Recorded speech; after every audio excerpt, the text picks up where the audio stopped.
I'm going to show you an interesting way to probe our subconscious awareness, to find out if there's any problems or solutions that have kind of stayed down here outside of conscious awareness, to bring them out so you can see if this is meaningful to you, if this is something you want to work with, if this is something you'd want to talk with a counselor or a therapist about. We won't go into that piece of it right now. We're just going to go into the uncovering part, and so you can find out what's there.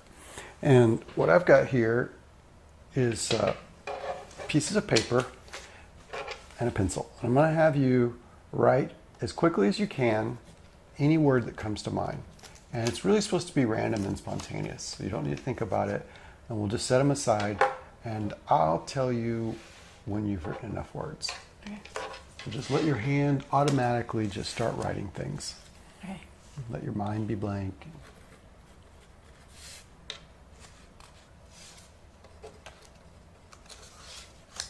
Okay, you're doing very good. This is just right.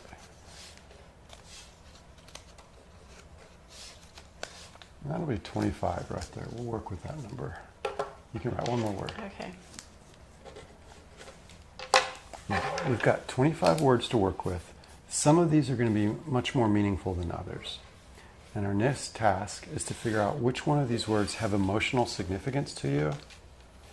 And so, as you go through the words, if you feel something inside your body, and especially in your core, put the word close to you. If you feel an emotional reaction, if you feel nothing and this word just has no significance to you, you can just set it kind of further away from you. But as soon as you get to a word that like makes something happen inside of you, put it in this pile, and then we'll just see how these words sort out.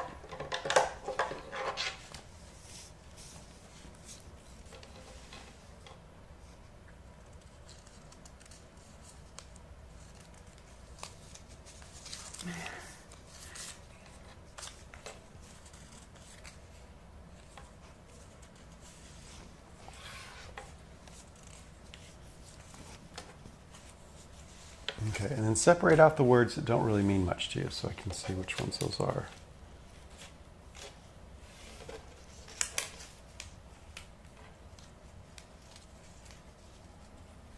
Okay, we're going to work with these words. Now, we're going to have the words to where you can see all of them, and then you're going to arrange them into groups. There may be 2 groups, 3 groups, maybe even 4 groups, I don't know. But put the words that belong together next to each other, and then other words that don't belong in a different group.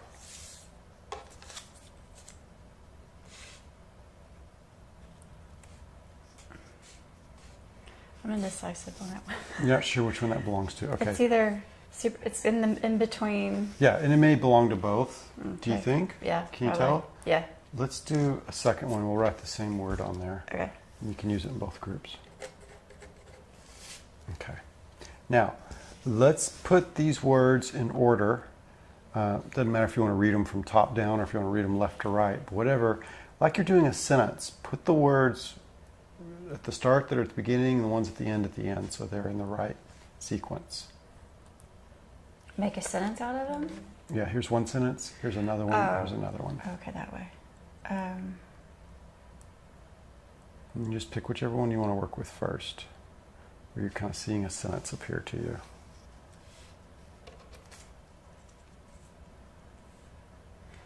I love to be open, happy with shades of blue and lavender. Okay, nice. Okay. So this tells you something about your preference or something that's really important to you. Now, let's see if you can get that one in order.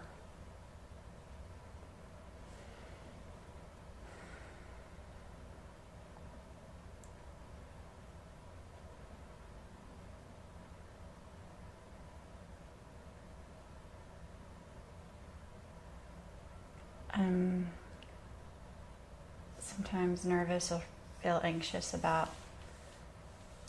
Now, you don't have to read these out if you don't want it on the. No, that's fine. Yeah. About when things are over or going to the next thing. Mm-hmm.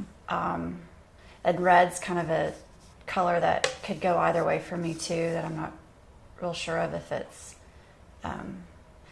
with love, positive or negative, and with Yeah, love sure. too. I'm not real sure about. These are kind of more my indecisive things that or feelings that could go either way. Maybe things I'm anxious about. Yeah. Or is there a love that's over and it's time for the next? That's probably pretty accurate. Possible. I mean, Simply. that's just something to consider as a possibility. Does Sure. this have any order? Yeah, or those meaning are to you? negative or frightening feelings. I'm actually kind of scared of the sea. I don't like to, when I'm in the ocean, I don't go very deep. I stay in the waves. And my daughter and son, they'll swim out as far as they can, and it scares me. Fortress, just being kept or contained, or feel like you're in a fortress, whether it's Wow. Okay. me or myself doing it to my, or someone else doing it, and then falling down, or anything going downward is frightening or upsetting. Yeah. Yeah. So you've picked highly symbolic words for this one. Like the sea symbolizes something's rather terrifying for you and something you don't want to go into. Right. Fortress is going to symbolize sort of you trying to protect yourself or defend yourself or defend those around you or protecting against danger. Okay. I'm guessing. I'm Yeah. not telling you. No, I mean, it sounds- these it are just sounds my good. guesses. And then I don't know what down would symbolize. I have a fear of heights. Okay. Or maybe want things to go in a positive direction. Down wouldn't be considered a positive direction if you're going down. Okay. Well, I kind of thought of falling when I wrote it. I don't know. yeah. Yeah. So this is sort of an area of fear for you. Right. Something we're probably missing a few words on this one Failing, to have the maybe, whole or- thing yeah. come up, but that's okay. That's just this first time around. Right.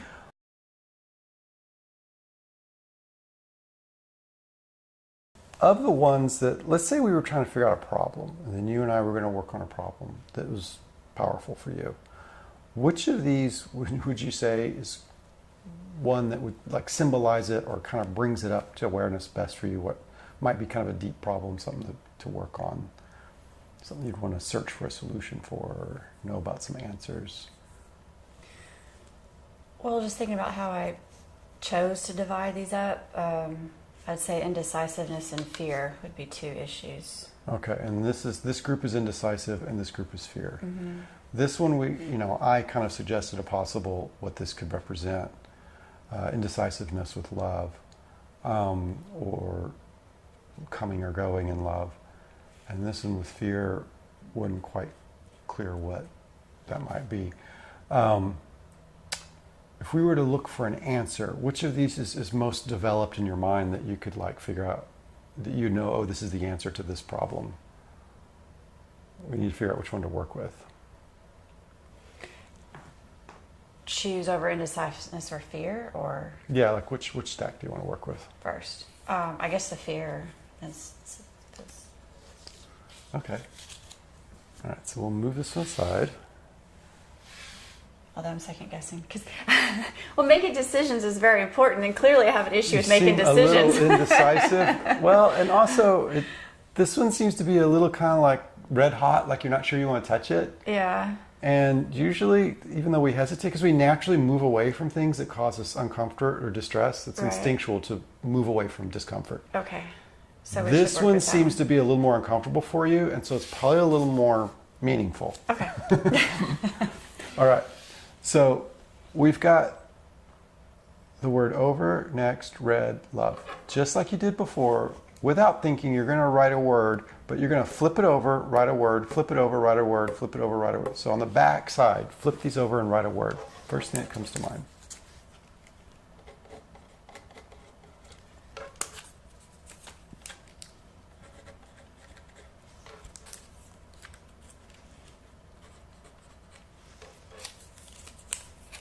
If it's the same word, is that a problem? Do you ever came up with the same? That's what came to mind is the same word. Okay. I can try them. Do you see any sentence in these that you could make with these words?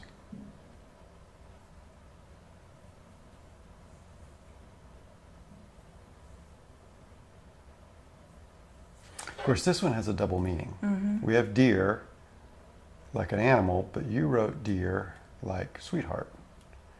Right. Someone dear to you. You have over, which can mean two things. It can mean over something, or it can mean over as in moving past something. The colors, I'm not sure if they have extra meanings to you or not. You'd said red can be both a positive and negative. And yellow, I don't know. But if you were going to put these in an order...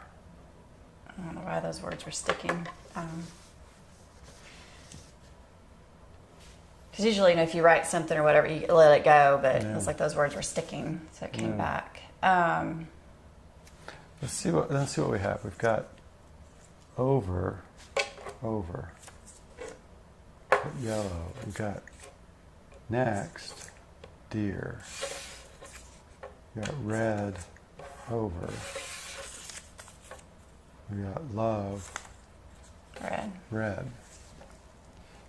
You were kind of coming back to your original point. You kind of just remade the original point.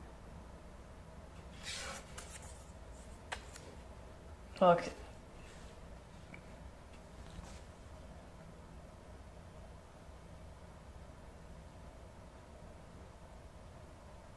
So it's still around love? I think a love that's over. That's something just to consider. Mm-hmm.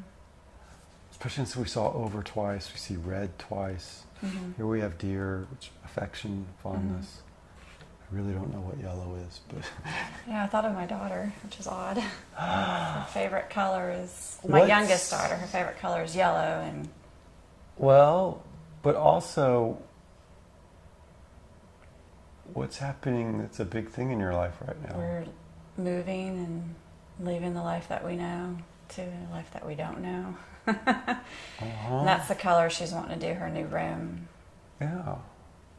So we are, I guess that life is over with. And that life is over with. And it involves love with her. And then red is my indecisive color of, is this going to be good or bad? I don't know. It's just got all your attention, all your emotional energy. It's red. And red hot, reds, definitely, it does get your attention. And it is a color that can go either way, because people think, oh, red love or red anger or... Yeah, this is a major... Red flashing lights, like, oh my, things are happening. You got a child leaving home, going to college. I do. Yeah. Several lives and loves are over and going on to the next. On to the next.